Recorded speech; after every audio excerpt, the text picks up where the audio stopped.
What you're about to hear is not a typical prison interview. This is an unfiltered look into Kansas City's criminal world. Through these conversations, we examine organized crime, the pull of drugs, and the human motivations that lead people into and sometimes out of destructive lives. It's about the choices, the pressures, and the thin line between survival and self-destruction. Every word you're about to hear is part reflection, part confession, and completely unfiltered, inside the sentence. A lot of people get enamored with this life of this shit they see on TV with the thugs, the mob guys, the street toughs, the gang bangers, the gangsters, and nobody wants it.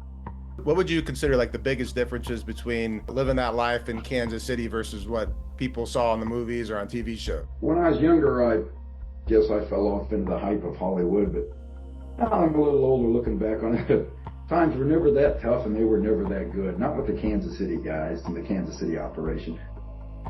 Truth be known, I was 43 at the time and I was running around living off the cuff for probably since I was in my early 20s. So 20 years of living, I chose the wrong lifestyle path, is what I learned.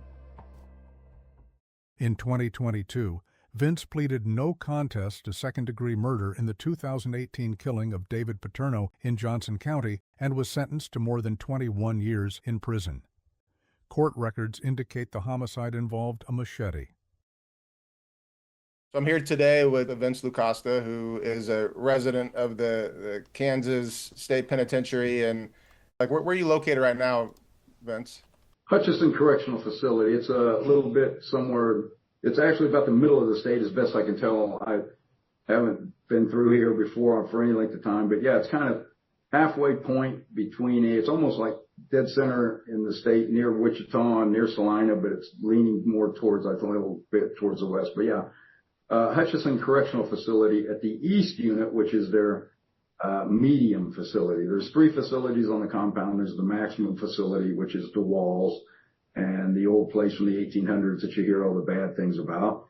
And then you've got the East Unit, which is kind of the middle of the road thing. Their medium, which is guys that are coming from the max, transitioning down to the minimum. And this is kind of their middle ground, stopping ground. And then you've got the South Unit, which is the minimum. Most guys there are getting ready to go home. There's a lot of private industry jobs there for guys to get financially on their feet, to make them better, prepare them better for the transition back to the streets. Because of course, as everybody knows, with all the rising prices, being broke and being out in the world now, having to afford your own expenses can be a tough thing and lead to a lot of recidivism, which is a $50 word for return for anybody that's been locked up. I think what I wanted to cover is a little bit about your background, a little bit about your experience there and at Hutch, and what you see as next steps and what have you learned along the way. So why don't you tell me a little bit about where were you born? Well, I actually was born. It's a weird dynamic. It depends on whether my mother and father were estranged at a very young age. It depends on which story you listen to. My father's story, conventional American. He was in the Army. He was stationed.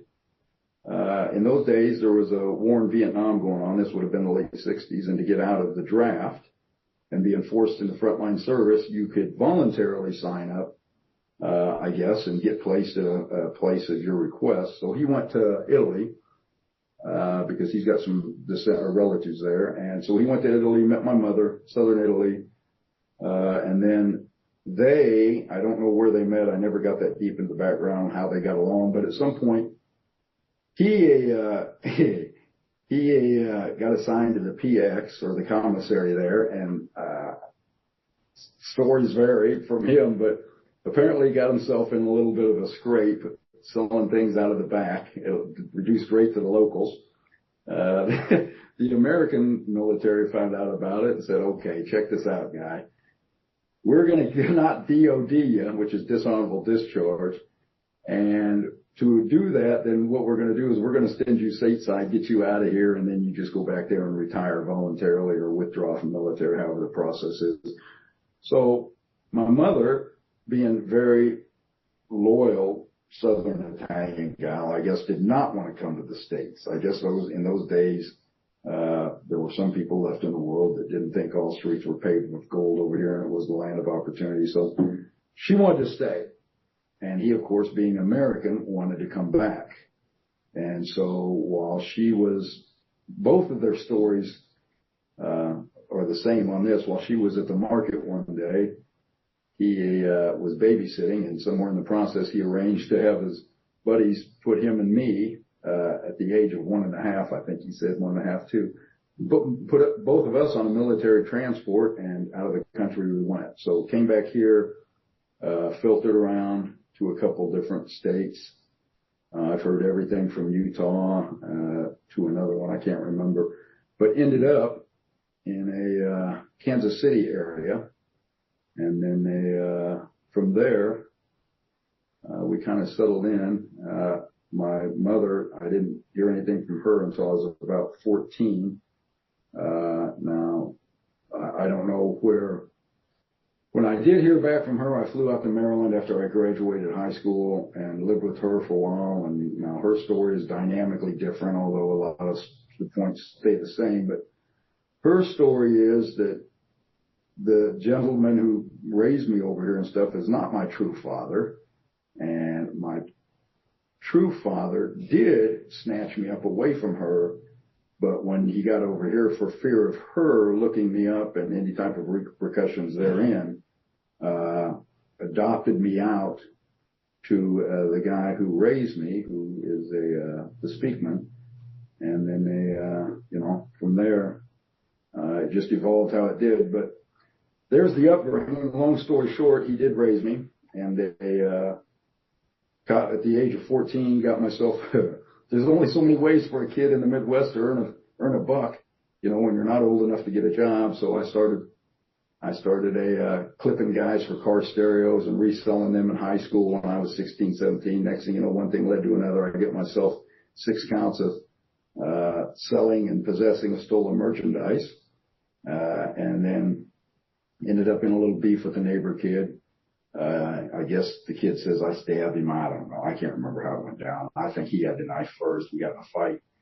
And then somewhere in the wrestling, he cut himself. He went and cried to his parents. So on top of the stolen merchandise things, I almost got a stabbing charge at 16 years of age. But after examination or an interview from the attorney we hired, decided to drop charges and chuck it up with just a couple kids in the neighborhood having a little beef between each other. It was nothing life threatening, just a cut on the hand that required some stitches, and everything was fine with me. So onwards and upwards we go. Then in 90. And where was that? Where were you living when that incident happened? Lawrence, Kansas. And then Lawrence, Kansas. It's how far from KC? Oh, about 20 minutes from a part of it, 30, 35 from downtown proper, Kansas City, Missouri. That is, when I say Kansas City, I've never lived or been through Kansas City, Kansas. It's Kansas City, Missouri. So Lawrence, about 35 minutes up I-70 from Kansas City, Missouri, about 20 minutes from Olathe, up Highway 10, depending on which way you approach it. And then, so at this time, you're living in Lawrence, and you said you were boosting stereos. Like, how would you get a hold of those as a kid? You go roaming around in the middle of the night. You're kind of a night owl because you're a single parent home. Your father works days. And so he'd leave for work at 6 a.m. and I was supposed to be at school by 7 a.m. A lot of times I cut school, whatever not, but I was kind of running it. I was a night owl running the night shift. And so at night I'd sneak out and just go walking around, perusing around KU, because that's where a lot of kids that had a lot of money lived, and looking in car windows. And in those days, the big car stereos were Kenwoods or Alpines.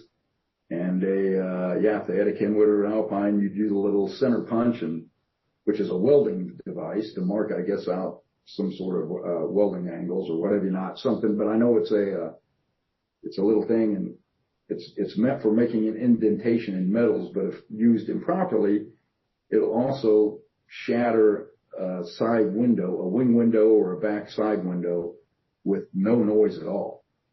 And then once you shatter it, you just kind of put a rag over it, knock all the glass out. And then you lift up. Back in those days, not many people had car stereos.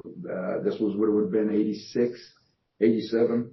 Then you just reach in, pull the lock up, open the door, and just just pull the thing out of the dashboard. Then you go to school and the next day and show your buddies who were high school kids, who not many people could afford an Alpine or a Kenwood stereo in those days. So if you're willing to sell, now once again, you have to factor in the economics. This was the 80s, so $350 to $400 back then was a nice chunk of change, especially for a high school kid. So you offer them this top of the line stereo for $50 to $60. I mean, and you can't find enough of these things to keep everybody in them, because everybody wants to buy one. So yeah, you just go around, steal them in the night. You're a young kid, and then you take them to school the next day, and to the jet set popular high school kids that are driving the Camaros and the Mustangs, say, look, nothing would look better in that car, other than a blonde or a brunette off the cheerleading squad, than this, a nice shiny car stereo that really sets it off. Boom. So what do you spend your money on back then in 86, 87? So you get some cash. Like, what are you doing with your time? Running around buying 12 packs with and for your buddies off a forged school ID that said you were 18, because 18 was the legal drinking age back then. And I just run around high school doing high school guy stuff, chasing girls around and getting told no by more of them that told you yes, but they had the thrill of the chase, right? And run around doing a little drinking and going to high school games and doing a little drugging. You know, acid was the big thing back then. Cocaine, at least in the Midwest, was very expensive, although very pure. And so it was pretty much, and back then the cannabis, the marijuana, was all that Mexican brown coming up, $5 for a 2-finger quarter ounce. And so you do smoking pot and a little drinking, and like I said, chasing girls around. That's about it. So you did acid as a high school kid? Yeah. Unfortunately, acid was pretty cheap back then. You could buy a sheet of it from your local neighborhood hippie. He usually had pretty good paper. They called it a postage stamp or a blotter, but it was little sheets of probably about 1/2 by 1/2 squares, all perforated into 100 hits on a big sheet. And you get one of those for $90, or you could buy single hits for $2 or $3. So to a high school kid, that's pretty affordable. And it was a good time. You laughed and giggled uncontrollably for about 10 or 12 hours. Reality, as you put it under your tongue and the drug took effect, reality and all the problems therein and the stress. When you're a high school kid, you think everything, you got the world on your shoulders. Everything's a stressful situation between all the drama at school and the gossip and all that stuff. But all the stress of those things melted away, and it was all a fuzzy, warm, good time for about 10 or 12 hours. And all you had into it was about $3. So how long did that go on before you moved on? What, the drug usage or the stealing car stereos? I mean, anything. Like, how long were you in Kansas? Like, what was next in your story? I was once I graduated high school, I moved back to Maryland. That's when I actually got to know my mother. Lived in Maryland for about 2 or 3 years, and then they moved back to Kansas City. When her and I didn't get along down the stretch, she said I'd become Americanized, and was pretty disappointed, didn't know me, and yada, yada, yada. And I really was as you're in your late teens, you're talking about a woman that, even though you might internally want to meet, you never knew her growing up. So didn't really bother you that, and plus you had all the bravissimo and all the headstrong attitude of a late teenager, think you had it all figured out. So when she wanted to part ways, I said, yeah, good riddance, see you later. Go back to the old country, be happy, die in a shallow grave. So I came back to Kansas City, and made a go of it back here. It would have been, about 89, 90, somewhere around in there. Graduated. What did you do for work in Maryland those couple of years? Oh, it was, they had this telemarketing center in Chevy Chase, Maryland, that was kind of in the borderline well-to-do area around Silver Springs and all that stuff. And it was, you work 6 hours a day and you call people back. In those days, you could peddle gold cards, and the credit card evolution was just kind of, starting where you had your basic card, which had shitty little credit limits, or you had your gold card, and the 80s being the decade of decadence and everybody wanted to be the hot shot, and you had guys like Michael Milken and Boesky running around doing all the insider trading and stock market scams, and everybody wanted to be that next tier of success. So you had the gold cards that came out. They didn't have platinum and diamond and all that fancy stuff yet. It was the gold card was the next level up. So we were telemarketing. We had a pre-formatted script. You called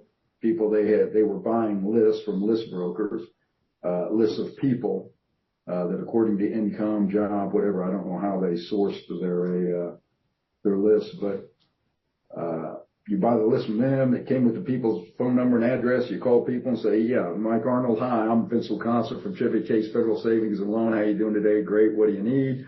Well, I hate to bother you, but I'm going to make this quick. We're offering a gold MasterCard or a gold Visa at today's interest rates of a 13.9. And back in those days, 18 to 21% was kind of the going average. I'm sure if you guys get higher successful people could get better rates, but just the average American public, 13.9 was a pretty goddamn good rate.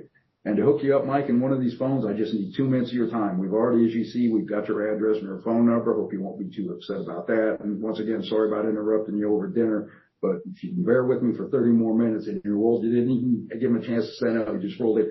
So we've got your phone number and your address. Well, where do you work, Mike? And then you respond, how long have you worked there? And what would you just say? This is really the last question. What would you say your median income is or median income is? You say, well, and once again, this was the early 90s. Well, probably about me and my wife probably combined pull in about 45,000. Great. You know what? I'm going to get this thing over to processing tomorrow. You may or may not receive your card in 4 to 6 weeks. If you do receive your card, well, great. You're in the club. Enjoy it. It's an incredibly low rate. Use it. Don't forget to flash it around to your friends at the bars. And if you don't get it, well, then we'll send you a letter stating why, and you can contact us, and maybe you can reapply. But hey, once again, sorry about bothering you for dinner. It's been great talking to you. And before you can even utter the no, I hang the phone up. So you were in sales out in Maryland, right? So you weren't doing any other side quests in the college campus like back in Lawrence at this time?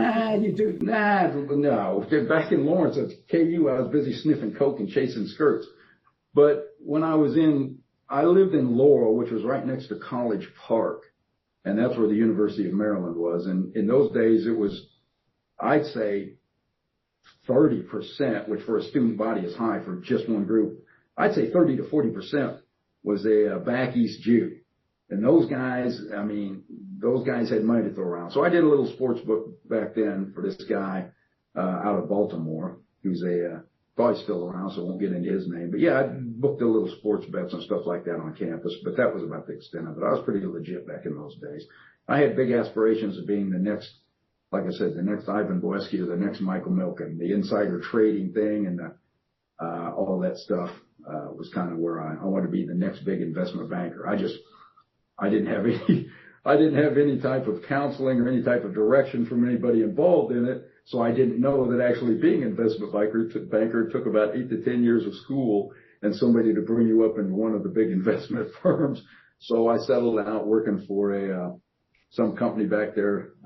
Once the credit card thing got out, I used that as a stepping stone to go to work for this company called Royce Park Investments, which was basically a stock sales firm. And you'd be surprised how much a stock broker and telemarketer have in common, because really the stockbroker, all it was they throw you a DC and Maryland metro area, which was DC, Maryland, Virginia phone book and say, have at it. And you just cold call people. So I did that, thinking I was, coming from the Midwest with a kid 19, 20 years old. I thought I was kind of a hot shot there. And really, I was, like I said, just a glorified telemarketer. Got told it's kind of like my quest for hot chicks growing up, especially the snooty sorority types. I got told no much more than I got told yes. I got a lot of phones slammed in my ear, got cussed out a little bit. But between sportsbook and cranking out stocks for Blinder Robson, Royce Park Investment, that's pretty much what I did. And then you ended up back in Lawrence or Kansas City next? Well, moved back to Kansas City, had some buddies, came back to Kansas City after I washed out in Maryland. Company I was working for, they were actually based out of Chicago, and they opened an office in D.C. And I don't know how long they'd been there, but I was only with about 6-8 months. Then the firm got shut down for what the SEC called, or at least the common name was called, churning the accounts. So the SEC pulled their license, and I guess what churning the accounts was back in those days you made it, and it may be now, so I've never been involved in that trade lately. But back then I could call you and tell you we've got this great deal on amalgamated buggy whips. You know, the thing's been valued at $12 a share, but I can have, because you don't tell them this, but because the firm has bought a block of 500,000 shares of this thing, it's ended up, I can sell it to you for about $6 a share. So you're seeing immediate value or an immediate profit right then and there, even if you take it from us and immediately sell it, minus fees and what have you not, you're probably still going to pull back $3 to $4 a share immediately. So you buy off on 100 shares of that. Then I call you 2 days later and say, well, things have taken a turn in the market. You know, it's unpredictable, yada, yada, yada. You got to sell this thing before it bottoms out. So then you sell it. Then I turn around a few days later, try and resell it to you. I guess they say that's called churning the accounts, where you call people constantly just to generate a commission and move the stock. So, I came back to Kansas City after the firm shut down. The sports book thing, that was a byproduct thing for me, or kind of a side hustle. So I came back to Kansas City, and would have been, I think, 91. I think I was out in Maryland. I graduated in 87, so I think I was only out there 3 years. And I mean, as soon as I graduated, I hopped a plane to get out there. So probably 91, I came back to Kansas City. And then who were you running with in KC? Like, what were you doing for work then? Well, got back here then and kicked around doing a couple legitimate jobs, nothing of real mention. And then they got together with some guys I know, and they started doing a little sports booking back here, and one thing led to another. Next thing you know, this guy's got he's got a vending company out of Kansas City, and his son has a offshoot of the vending company, so selling condoms and tampon machines in a lot of the strip clubs and bars, and a lot of vending machines too, like soda pops machines and what have you not. And so I ran around with him for a while and just did odds and ends.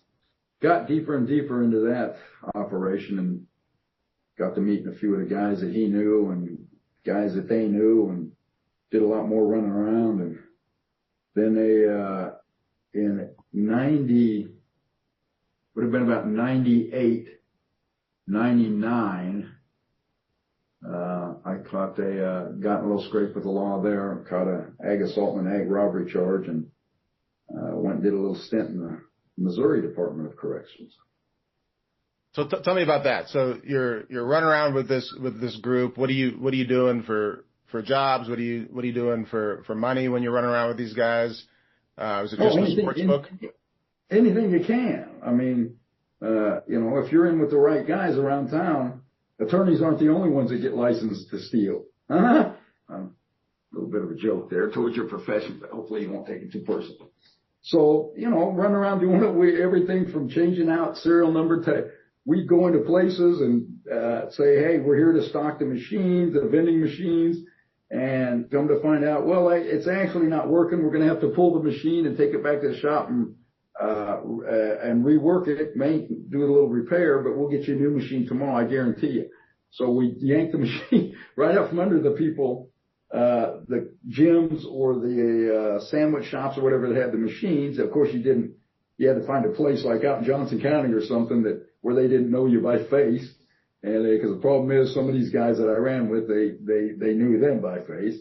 And so you take the machine, then you take it, 3 or 4 machines a day, take it back down the shop, pop the ID tag off of it, and then go put the machine out in one of your spots on your route. Next thing, those machines back in those days, some of those things cost upward $2 or $3 grand. You just saved yourself some money on the machine, and now you got the only money you got into it is putting the product in, be it soda pops or sandwiches or whatever. So ran around with them, did a little sports booking, did a little lying, did a little extortion, did a little scam, and did a little fraudulent drug sales. Hey, these kids from Johnson County in the day, I mean, everybody wanted to be a tough guy and a gangster. And these guys, these quote-unquote tough, rich kids from Johnson County that had this money to invest, you'd be surprised some of these kids that just come down to the bar and say, hey, we heard you can get this. We need to buy a key of Coke. We need to buy 20 pounds of pot. We need to buy, well, I don't know. I mean, how much you got to invest? Next thing you know, they're throwing their life savings at you all in cash. And yeah, well, you take them for the ride that I guess they were looking for. And one thing led to another. And next thing you know, you got 10 grand to stick in your pocket and split it a few ways. So, I mean, what I was doing for a living was about anything. I mean, you made sports bets, and if you lost with some of the bookies, you told him to go fuck himself when he came for payment.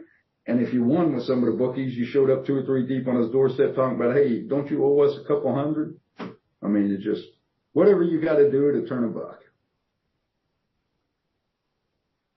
And then you mentioned that you got mixed up with something that sent you to prison. Like what led up to that? Was it a dispute over money? What was it was a freaking disaster is what it was. Let me tell you what's going on. When you're running the streets, I mean, you got this big Dago, they call it in Kansas City the big Dago attitude.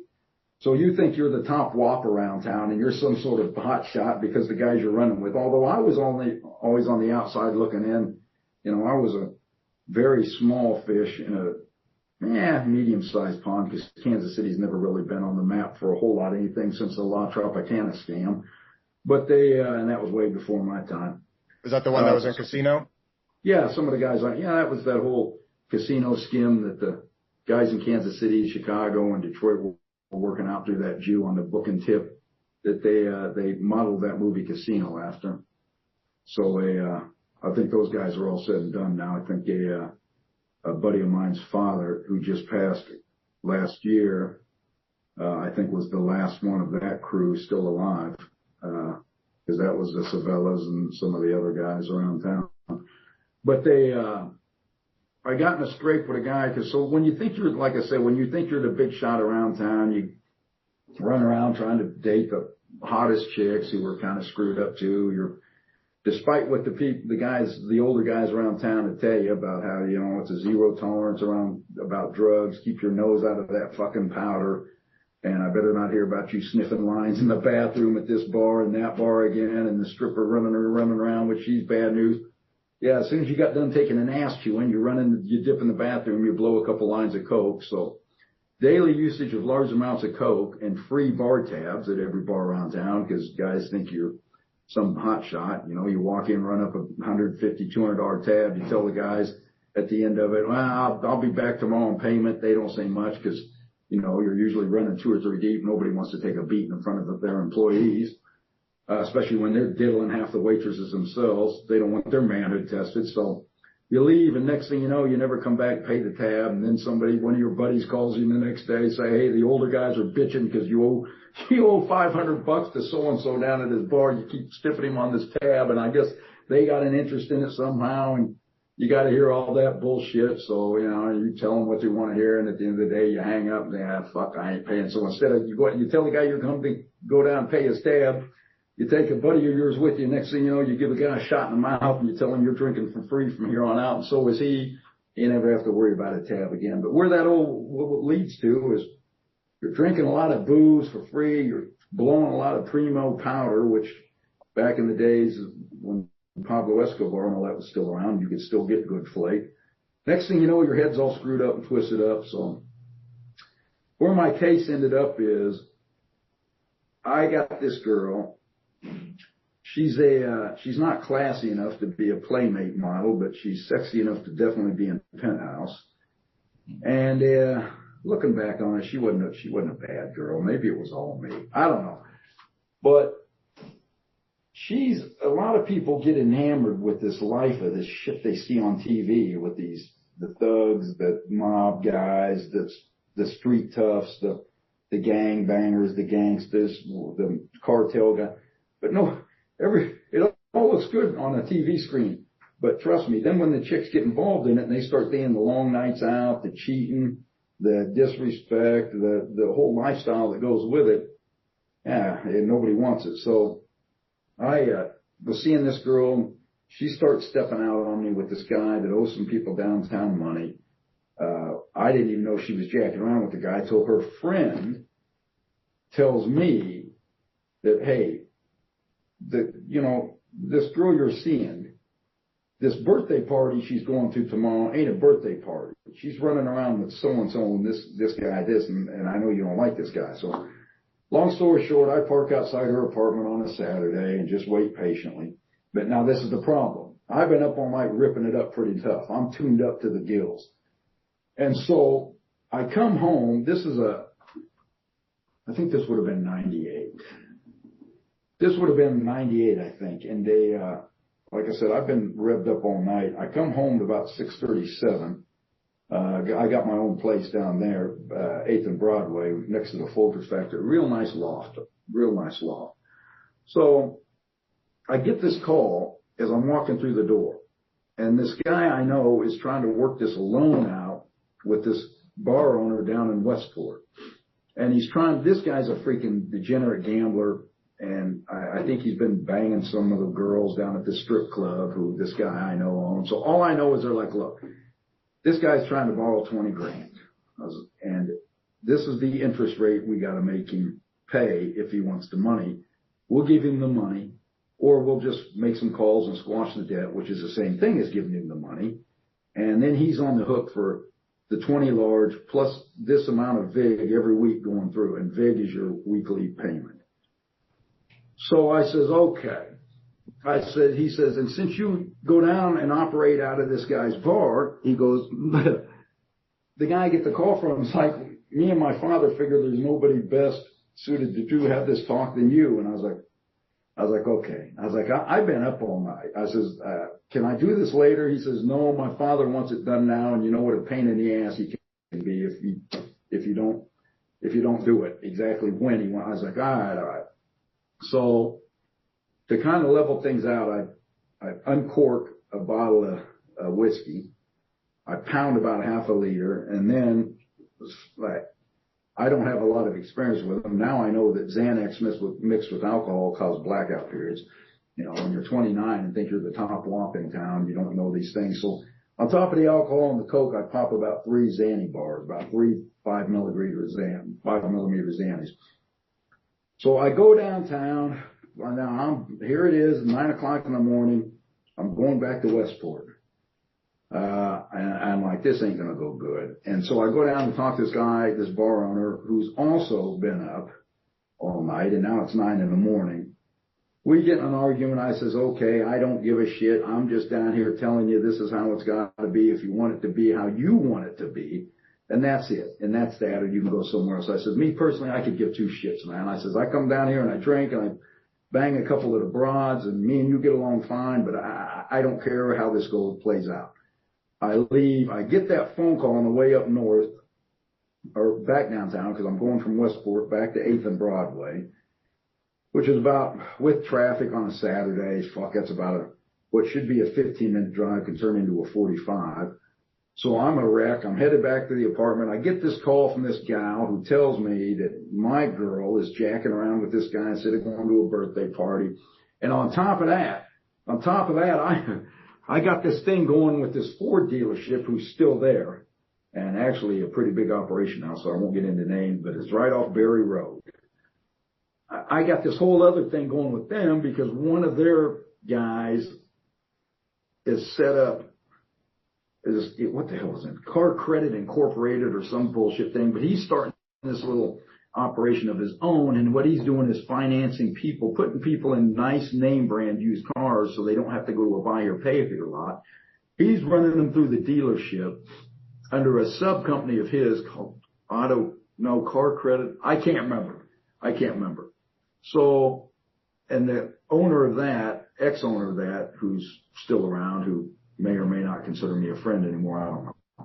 But he's still around too, so I don't want to put his name out there. But at any rate, he's hitting when the Ford company gets a lead that's dealership.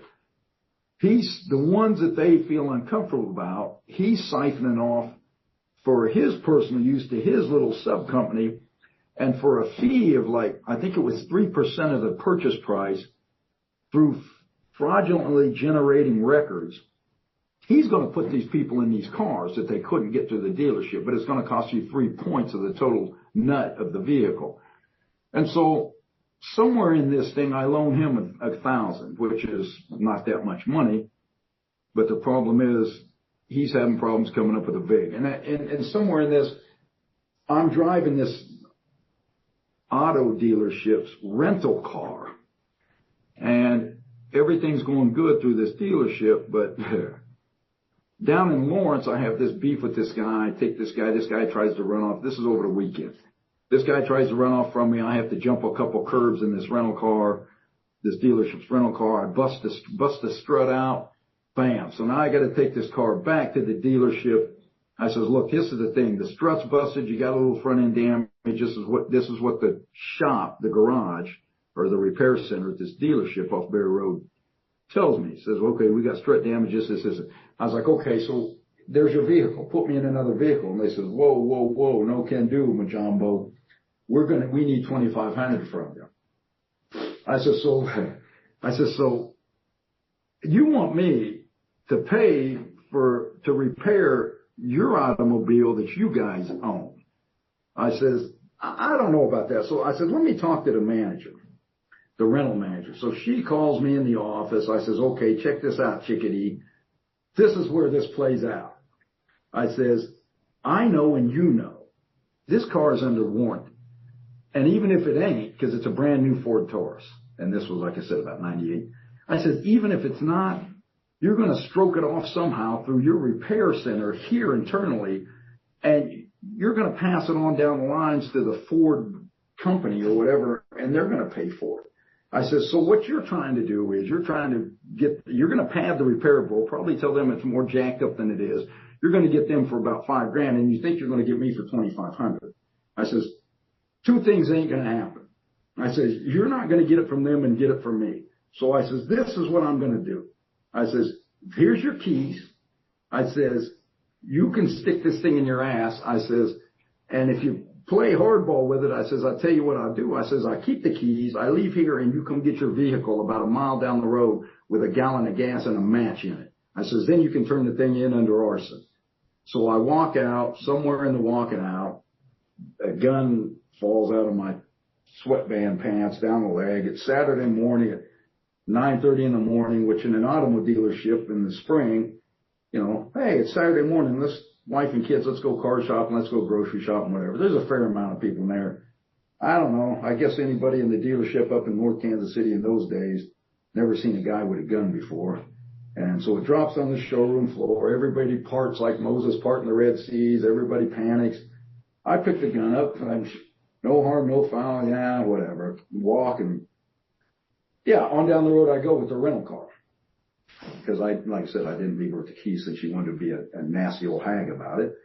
So I leave with the car. I call my buddy who's still working there, the one I loaned the money to, who's siphoning off all these leads. I says, okay, check this out. Or he calls me. He says, what happened? He says, the owner, he says, just called the cops. Said you dropped a gun on the showroom floor. And he goes, what's going on? I'm really having a bad hair day here. I mean, it's been a shitty day at the office. I says, I tell you what's going on. I says, that $1,000 you owe me, I says, I'm going out to your house this afternoon and I want all of it. He says, I don't have it. You know, this, that, and that. I says, well, then you better call some people, you know, and come up with it. I says, because the only thing I know is I got something I got to go do. I'm not having a good day here and I'm headed to your house and there better be some gas or some cash laying around to the tune of the whole $1,000. Or I says, hey, you may not have a house to come home to. Okay, I'll get it. That's when I hang up from him. And then I get the call that this chick is jacking around with this guy, yada, yada, yada. So it just so happens that Berry Road has a Hy-Vee grocery store about, probably about just a mile, a very short distance down the road from this auto dealership. And the chick I'm seeing lives at these apartments called Aspen on the Lakes, which is another mile down the road from there. All this stuff is on Berry Road. So it works out, logistically, it couldn't have worked out better. So I go over, I catch her leaving with this guy that she's jacking with. I follow them to Hy-Vee. One thing leads to another. I pull out a gun, bust the guy in the mouth, threaten to, if he doesn't pay up, I'm going to leave him there in Hy-Vee for the hearse to come get, and yada, yada, yada. Oh, it's a mess. I take the cops on. Everybody's got the Ford dealership called the cops on me. Hy-Vee's called the cops on me. Yeah, just a little bit of advice. You guys ever want to make that move, don't do it on a Sunday afternoon in the middle of a retail operation right in front of 70 witnesses. So, I could have thought it through a little better, but I didn't. And, hindsight 20/20 and all that good stuff. So boom, next thing you know, I'm on the road. I got state troopers after me. I got hypos. I'm in this shitty Ford Taurus trying to outrun all these legal organizations. And I can't shake them. I'm going down country roads. I'm fucking splitting left. I'm splitting right. I'm pretty good at evasive tactics in those days. And I'm like, why can I not shake these cocksuckers? Well, I flipped the car doing 150. I put myself in a coma, got a banged up leg. I collapsed a lung, collarbone shattered, head's all beat to piss. I end up in a North Kansas City Medical Center or something, which ironically, the guy who I've got at this Ford dealership, my pal or associate, his wife works there as a head nurse. So the coincidence of it is just too bizarre. So I end up there. I'm in the hospital for 30 days with a cop outside my door, direct observation. I finally come to, and I got a catheter in my pecker and pump an IV in my arm, and I'm a mess. So I asked the cop, I was like, because cops are like good people. I mean, you got good cops and bad cops. I mean, I'd have a lot of jackoffs that posted up outside my door talking crazy to me, and you're done, you're going away from life, and you're doing this, and you're a real piece of shit, and what have you not. Then I'd have cops the next day, younger cops that were just awestruck by this guy, I guess, or the incident of it. Yeah, we don't do anything but sit around and shoot radar all day. It's a boring fucking job. I've thought about becoming an EMT and yada, yada, yada. I hear you got this vending thing, and you think you could set me up? Me and my wife are starting a vending route, and how complicated is it? Could you make some calls? And I don't know, Slick, but while you're at it, I really would appreciate it if you could go down to the hospital cafe and grab me a double cheeseburger and maybe some chocolate pudding. So I asked one of those more practical cops, I said, why could I not? I was like, this thing went on for a half hour. Why could I not shake? He's like, they had a helicopter on you, Slick. They're like, you ain't going to outrun a helicopter. No matter. So boom, boom, boom. One thing leads to another. I go to trial. The judge is all pissed off. He says, the problem we got here is we don't have too many guys with slick back hair and double-breasted suits running around up north with a gun. And quite frankly, we don't like it. But he was pretty understanding of the whole situation because it was a robbery by strictest definition of the terms. I mean, I never pointed the gun at, because when that guy pinned the guy down on the floor, my girl's like, oh my God, you're a psychopath. Here's the money. She pulled the money out of her purse, threw it at me. And so they hit me with a robbery on that. And she admitted on the stand, look, he never pointed the gun at me. He never threatened me. Prosecutor came back with, okay, but you did see him use the weapon on somebody else. And you did feel threatened for your safety if you didn't give him payment. Did you or did you not? She said, yeah, started crying. She very well figured on the stand, very well endowed. And the guys got swooned over by her parents that were in the jury, and the women got sympathetic to her when she started crying crocodile tears. She said, yes, technicality of the law, that's a robbery. And those robberies in Missouri are a Class A felony. They could carry 10 to life. Prosecutor gets up there, said, we got federal prosecutors calling us, and he wants this guy for cocaine trafficking, profiteering, and some other trumped up charge. I think their exact words is, the problem we have with Mr. Lucasta is he has no regard for himself or others. And more importantly, Your Honor, he has no regard for the law. And we believe he should be warehoused away for life. And so the judge didn't see it that way. Thank God for understanding and practical judges. And to his credit, I think his name was Abe Schaefer, very experienced guy, and he listened to my testimony on the stand during trial instead of discrediting it, owing up to me being just some local scumbag. So he says, well, I don't see it like that. I think this is an accidental robbery if ever was one. So I'm just going to give the guy 15 years altogether, which is only 5 years over the bare minimum. And they, threw me away, went away, got back in Kansas City in 2013 after doing 14 years and 3 months in a Missouri penitentiary. Back before you went in, so like late 80s, early 90s, before you got warehoused for a spell in the Missouri penitentiary system, what would you consider like the biggest differences between living that life in Kansas City versus what people saw in the movies or on TV shows? Like what was like the practical reality in Casey at the time? Well, this is the thing. You got to understand, when I was younger, I guess I fell off into the hype of Hollywood, but now I'm a little older looking back on it.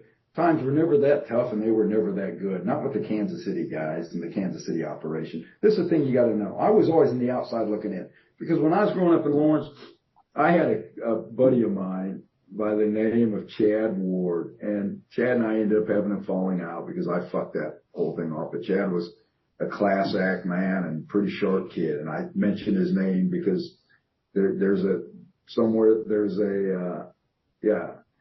benefit to that, and there's an extreme compliment there looking back.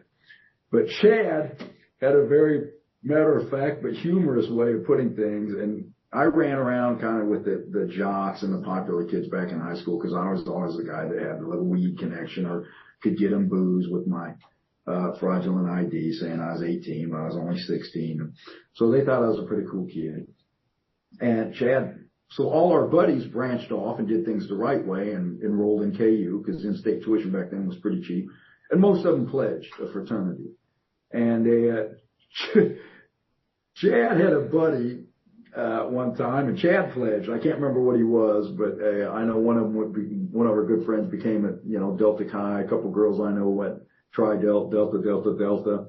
And thank God for that, because visitation days down there, Jesus Christ, you couldn't get a better set of girls to look at and talk to. But at any rate, so Chad's buddy is like, so you want me to come pledge this frat? And he's like, so when we went to their country club week last week, which is, country club and is the week where they try and snatch up all, it's like a 500 kegger on the streets of KU. They shut KU off and all the frats and sororities. It's a great time for any kid growing up in America. Pledge week and country club week at all those places. But he's like, so let me get this right. He goes, last time when we went, he goes, half the guys wanted to beat our ass because we were, half of us were still seniors in high school, and the other few of us were actually had graduated a couple years before, and they were thinking of pledging. And they were like, I've watched guys that were pledging having to kiss the active members' asses. They were like, guys were getting told when some of the pledges, when they were macking on some hot chick, that, hey, you gotta go, somebody just puked up in the bathroom, grab a mop, cease and desist what you're doing and go clean it up. And they stopped at a moment's notice and did it. And then he was like, and on top of that, he goes, let me get this right. He goes, the fees, I think, I'm just going off the numbers, I'm sure are probably wrong, but he goes, plus I got to pay like $200 a month to do that. He goes, so let me put this in perspective. So you want me to pledge your frat and pay you guys to kiss your ass and suck your dick? He was like, no, thank you. The reason I mention that is in the Kansas City outfit, don't get me wrong, I was always on the outside looking in. We're usually running around with the guys, drinking at them after hours, running a few monetary errands, helping them out where I could. But I was by no means a member in good standing. And my reasoning thought was, if you applied that frat initiate fee philosophy to the guys in Kansas City, 30 points was the going rate that you kicked upstairs for everything that you pulled off the streets. And I always looked at it like, so I'm the guy, even though, and once again, this is Kansas City. This ain't New York or Philadelphia or any of that stuff going on back there, because them guys are like fucking animals. Dealing with that's a beast of a whole nother color, those types. But in Kansas City, it's, to have somebody push the button on you, you really got to step out of line. And I mean in a hard way. You might take a beating here and there. But to actually have somebody clip or whack you out, I mean, yeah. So I was like, why, if I'm the guy out there splitting heads, and I'm the guy coming up with my own hustle and my own angle on things, and all you're doing is putting your hand over me, so I may not have to pay a bar tab at the end of the day, or I may be able to go down and stick my minga in one of these strippers and not have to pay her. I was like, at the end of the day, 30% of everything I pull off the street seems like a pretty good fee. When I'm the guy doing all the moving and shaking, I was like, I think I'll have none. Thank you. So not only was I not obvious, but a lot of the older guys didn't like me. They didn't try and grind an axe with me. But, you know, most of them were like, stay away from that guy. That guy, you know, he just doesn't want to conform. He just, you know, fucking guy, what's wrong with you? Why don't he understand? But when I was also the guy buying drinks, you know, it was all, we were all good time. When I got out of the joint in 2013, a buddy of mine said it best. A lot of the older guys then had either died, and the one that I was closest to, and I say that in a very love-hate relationship way, well, I did a lot of introspection when I did that bit in Missouri. And a lot of my friends tried to screw my girl, and that's back when I had a girl, and stole everything I had. And yet I was the guy that kept my mouth shut when the feds came knocking in Platte County trying to get me to all but fabricate a story against this guy because they wanted him so bad and they couldn't make anything long-lasting stick. And I didn't do it. So I did what I thought I had to do. But these guys weren't carrying their end. They were stealing from me and, you know, trying to, you know, bang my chick. And so I, you know, when I got out, I was like, yeah, I mean, these guys were like the only family I had growing up in Kansas City, and I spent many a holiday at their house and Christmas and Thanksgiving, and I've always been appreciative for that. I mean, they made me feel welcome in their homes, even though a lot of them didn't like me, you know. So, but at the end of it all, I just kind of, you know, that's when I kind of got reunited or met you, Mike, and I got reunited with some other people that had branched out in big ways. Legally, and I was like, maybe I've been growing up drinking the wrong Kool-Aid, and maybe I need to look at some of other avenues. So, because at the end of it, I even said this, I quit going down to these guys' bar and hanging out every hour or every weekend, drinking myself stupid till 7 in the morning and talking about how great things used to be. As I'm listening to these freaking stories, I'm thinking, great, they used to be that, but guess what? They ain't that no more. I was like, and finally I chimed in, and well, I shouldn't have, you know, I had a little alcoholic courage, and I says, I don't know. I told my buddy that, you know, called him by name. I says, I don't know, man. I says, it just seems like when I left the streets in fucking 99, this is what we were doing then. I was like, everybody's sitting around bitching about the bills and their wife skinning them on alimony, and this guy that, this guy's ratting this guy out. It's the stories of 15 years, and the stories are still the same, and everybody's doing the same damn thing. I says, when's the last time anybody got off the goddamn bar stool and went out and tried to turn a buck around here? Well, that didn't sit too pretty with them, and so I just quit going down there, but a buddy of mine still go down there. And one time he told me, he says, you know, the guys are pretty upset that you don't come down there no more. I says, okay. I says, now, and once again, I'd been doing a little drinking. I says, let me ask you something. Before you go any further, I says, did they say anything, when you're going to tell me what transpired, did they say anything that I might take disrespectfully? He said, absolutely not. He says, the thing that's upset him, he goes, and I hope you won't repeat this today. I said, well, as you know, I don't talk to them much anymore. He says, the thing they don't like, Vince, he goes, they can't control you anymore. He goes, you got out, and instead of getting closer to them and needing them for things that they thought you would come cowering back on your knees, being fresh out of the joint, broke. They said, instead, you're pulling away from them. They go, and they don't like the fact that they don't have you on a string anymore. So where I'm going with this is, yeah, I mean, I got out in 2013, and I just kind of distanced myself from them, and, yeah, I mean, you know, good riddance. I mean, part of my life that look back on, you know, it served its purpose at a time, but, you know, it could be potentially said that was a time where I made a lot of mistakes. Did you make any like conscious choice? I'm going to do things differently this time. I'm going to go this way instead of that way. Like what did the introspection lead to? Well, it led to me just realizing that at the end of the day, a lot of your friends were never really your friends from a true friend perspective. That friendship is just, can be said by so many people in the world now, in your world, my world, the world of the blacks, the world of the Mexicans. A friend is a term that gets thrown around pretty regularly, but is so rarely understood or meant.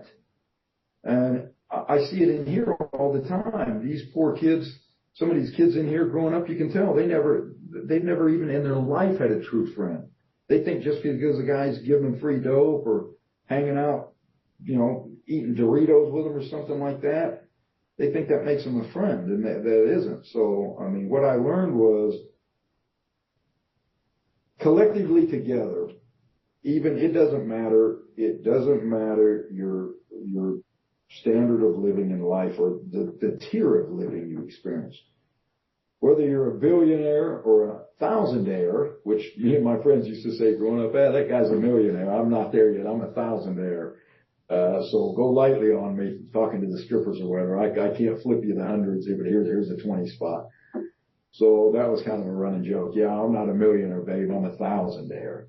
So, but no matter what tier you operate from, you can't do it alone.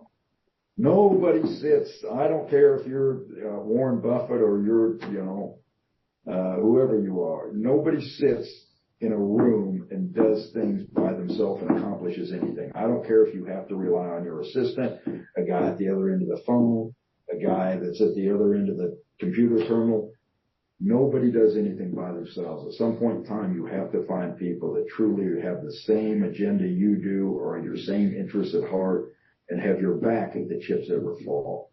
So I learned that I had, truth be known, after, I was 43 at the time, and I was running around living off the cuff for probably since I was in my early 20s. So 20 years of living, I chose the wrong lifestyle path is what I learned. So is it that those relationships with the Kansas City organization, it was more transactional? It was, what can you do for me? What can I do for you? Absolutely. But it was more, what can you do for me? Trust me. As long as you were putting guys in somewhere, or if you were willing to kick up, 30% of bloody money. And when I say bloody, I just mean, taken off the backs of mostly honest people. As long as what can you do for me? They didn't give a shit about what they did for you. It was just all about extreme opportunity. And the minute you buckled, they feed off your carrion. I mean, that was it. I mean, the minute, you're riding high, they're patting on the back and everything's all good. But trust me, when you fall, they're not there to help you in any true way. And when I say help, the help of a friend. And what I consider that is somebody who thinks they're a friend or a fair weather friend. Man, they're always there to tip a glass with you when times are great. But when times are tough, a true friend is there to catch you when you fall. And friendship ain't about benefiting. Sometimes it's about sacrificing. And nobody I knew in that circle, not only would they not do it for me, but even the people that they were intimate and close with, I saw them many a times abandon them. And those aren't the types of connections, or friendships I want to make. So there's the introspection for you. I realized 20 years of living was all a big fucking mistake. I was deluded by my own. Nobody came to me and sold me on that shit. Most of the stuff I chose on my own. But I was very delusional in thinking that there was any type of true friendship there. And then when you get out of prison, you've done this introspection. Was it after you got out and you started talking to them, or was it while you're inside, or was this cumulative?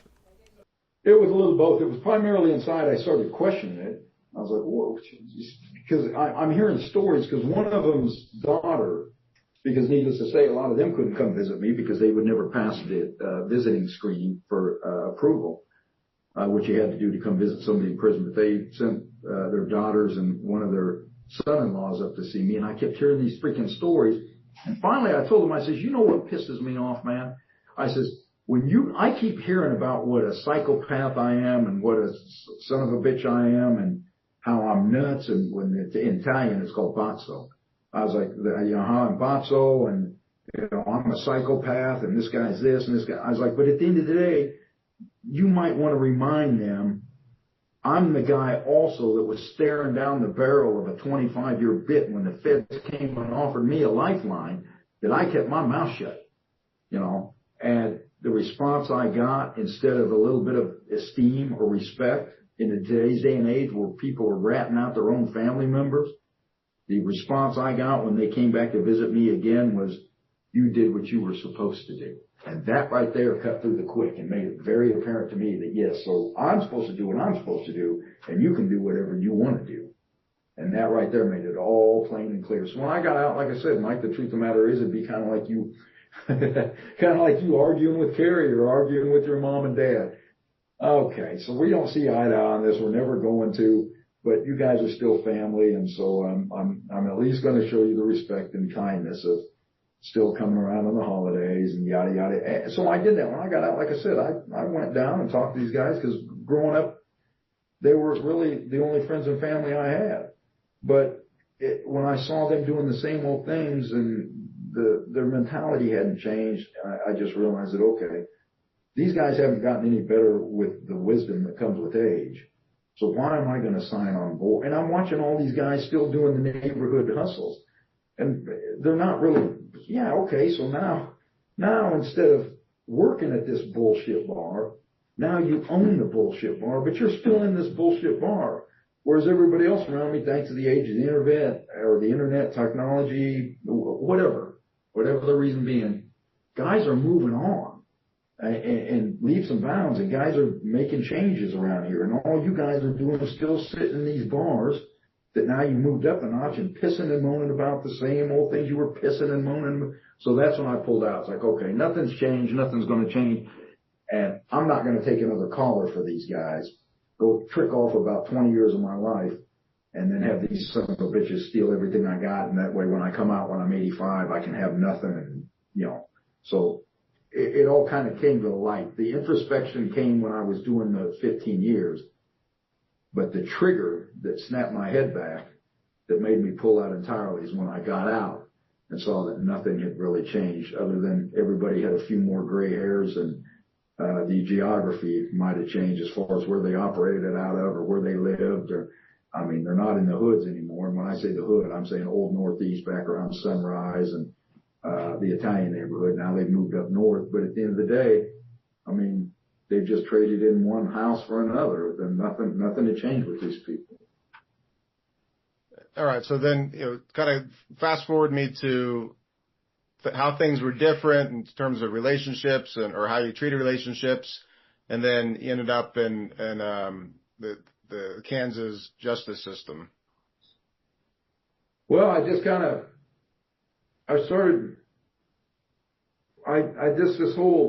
the thing that happened too when I was doing that 15 years in Missouri is that I wasn't even aware of when I went in, is the whole marijuana legalization movement. That kind of all boomed while I was inside. And when I got out, I started seeing a lot more people had attached themselves to that in a positive way. And so I kind of magnated towards that instead of the old ways, because, I mean, there's that old saying, you can take a guy off the streets, but you can't take the streets out of the guy. And so I still wasn't a 9-to-5 suit and tie guy. And so I kind of fell in with some people that had just kind of moved on and morphed into a more profitable and a more legal way of making a living, and tried to leave some of their old habits that they picked up on the streets and moved on from them. But they, like, once again, take the guy out of the streets, but you can't take the streets out of a guy. One thing led to another, and in 2018, I caught myself a first-degree murder charge, and boom, boom, boom. Yeah, now here I am, and that's what led me to here, although technically it's no longer a pre-med murder, through a pretty savvy attorney and some other outside circumstances like COVID and some other things that befell my way, which you may call acts of God or acts of fate, whichever way you look at it. Got dropped down to an intentional second degree, which brought me to a 20-year prison sentence here in the KDOC, Kansas Department of Corrections. Give or take, I've got about 7 years under my belt, and in 10 years, 2036, I punch my ticket back home to Kansas City.